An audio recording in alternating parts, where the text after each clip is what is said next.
देवी कालरात्रि माँ दुर्गा का सप्तम रूप है। माता अत्यंत दयालु कृपालु है।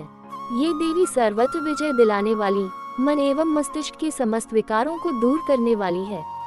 यह माँ दुर्गा की सातवीं शक्ति तथा कालरात्रि के नाम से जानी जाती है, अर्थात जिनके शरीर का रंग घने अंधकार की तरह एकदम काला है।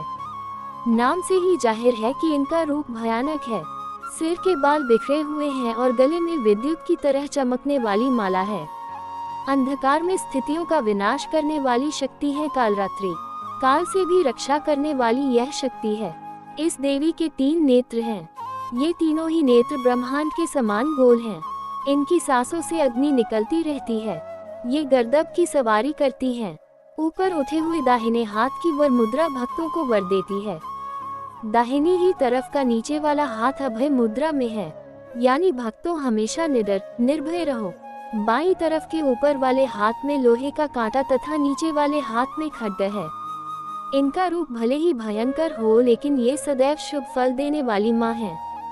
इसीलिए ये शुभंकरी कहलाई, अर्थात इनसे भक्तों को किसी भी प्रकार से भयभीत या आतंकित होने की कतई आवश्यकता नहीं।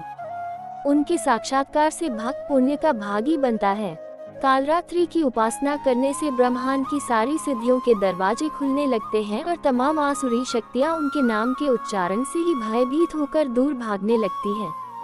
इसलिए दानव, दैत्य, राक्षस और भूत प्रेत उनके स्मरण से ही भाग जाते हैं। ये ग्रह बाधाओं को भी दूर करती हैं और अग्नि, जल, जंतु, शत्रु और रात्रि भय दूर हो जाते हैं।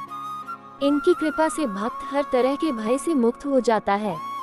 नवरात्रि के 7वें दिन की व्रत कथा माँ कालरात्रि से संबंधित है, जिनमें एक प्राचीन कथा के अनुसार शुंभ, निशुंभ और रक्तबीज नामक राक्षसों के आतंक को समाप्त करने के लिए देवी पार्वती ने अपना उग्र रूप धारण कर माँ कालरात्रि को उत्पन्न किया था। माँ कालरात्रि ने अपने मुख में रक्तबीज के रक्त को सोखकर और उसके शरीर के रक्त से उत्पन्न होने वाले अन्य राक्षसों को भी अपने भीतर समाहित कर लिया था, जिससे वे तीनों लोकों में शांति की स्थापना कर सके।